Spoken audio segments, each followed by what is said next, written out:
more than $30,000 for a volunteer organization in my native city, Chernihiv.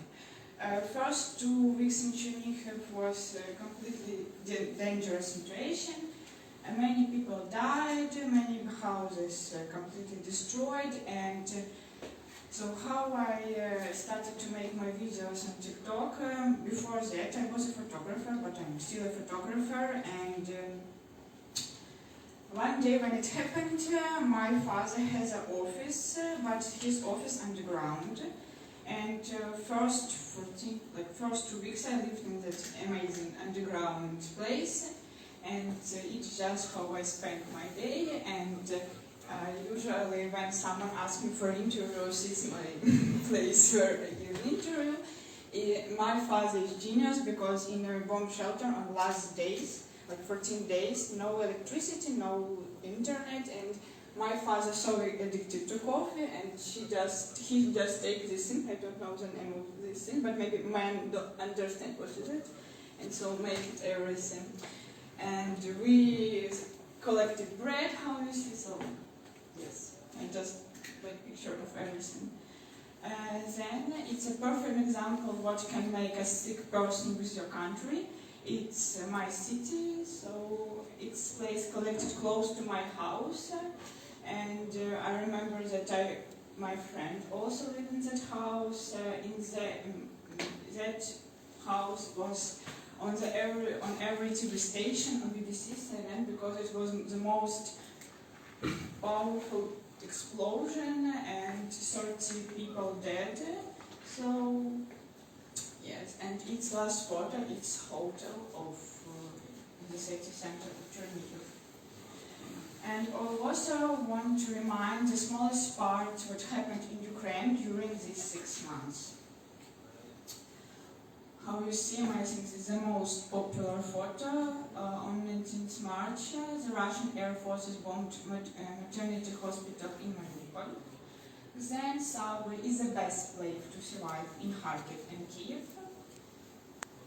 And I think everyone knows about Bucha, and comments are unnecessary here.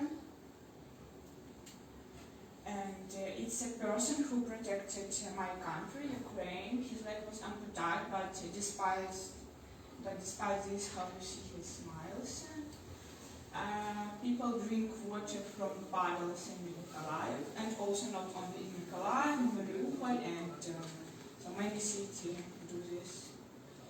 And I like this photo so much, how father say goodbye to her daughter, so sensitive. And let's continue my story. So how did I escape from Russian bombs? Next it would be a video about how I escaped. Think of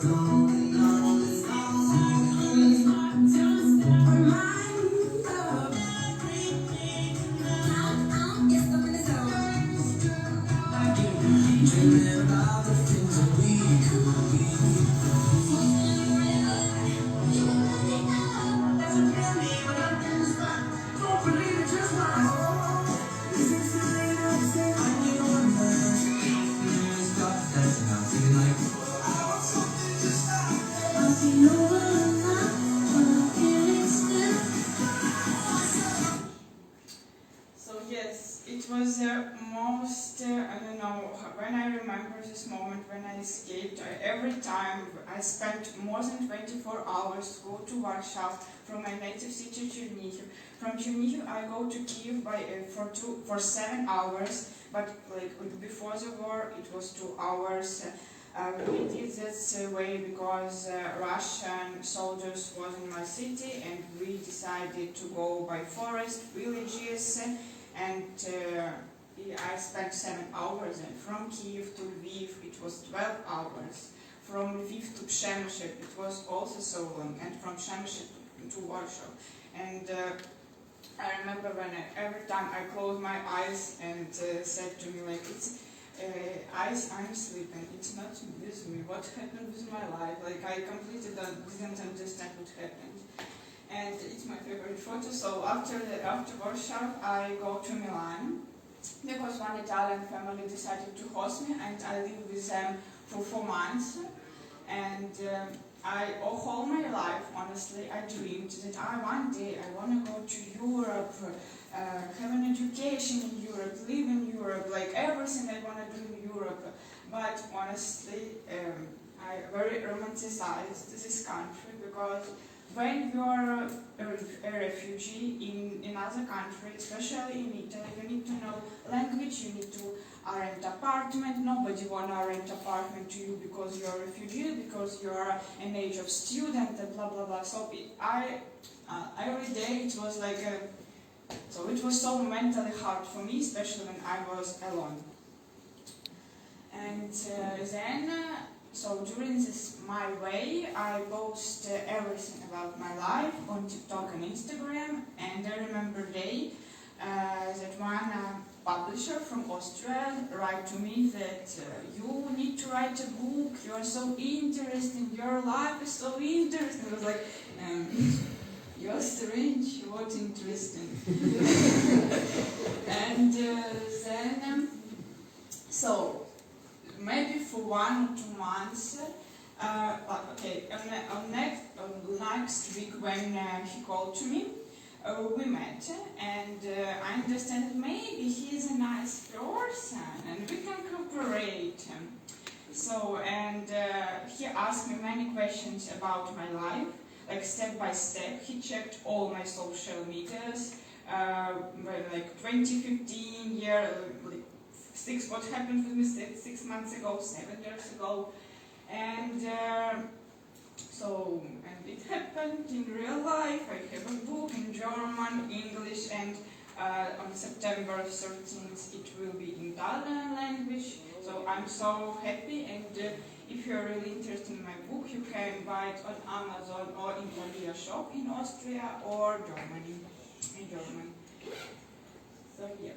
And it's first page of my book. I like this photo so much because I remember the first day of war in my native city, and I was like, oh, okay, maybe I want to go outside to visit a grocery market and check what people are doing. And I decided to go to the market and see this amazing Ukrainian woman who sells tobacco for cigarettes.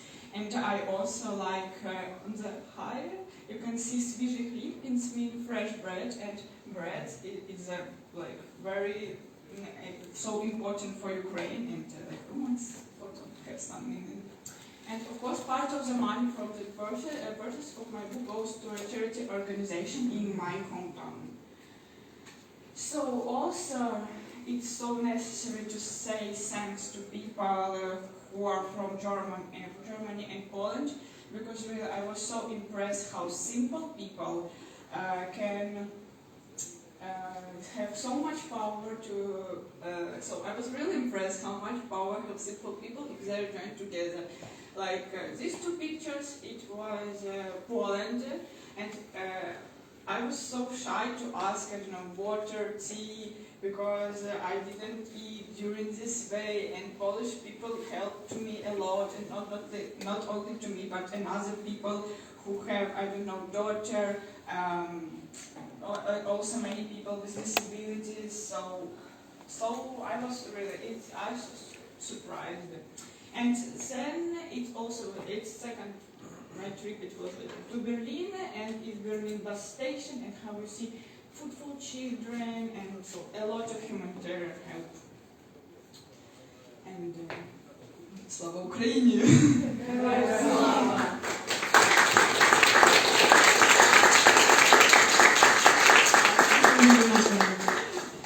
Yeah, it was Valeria Shashenok. Yeah, and also this way to present culture through TikTok. Next, we're going to have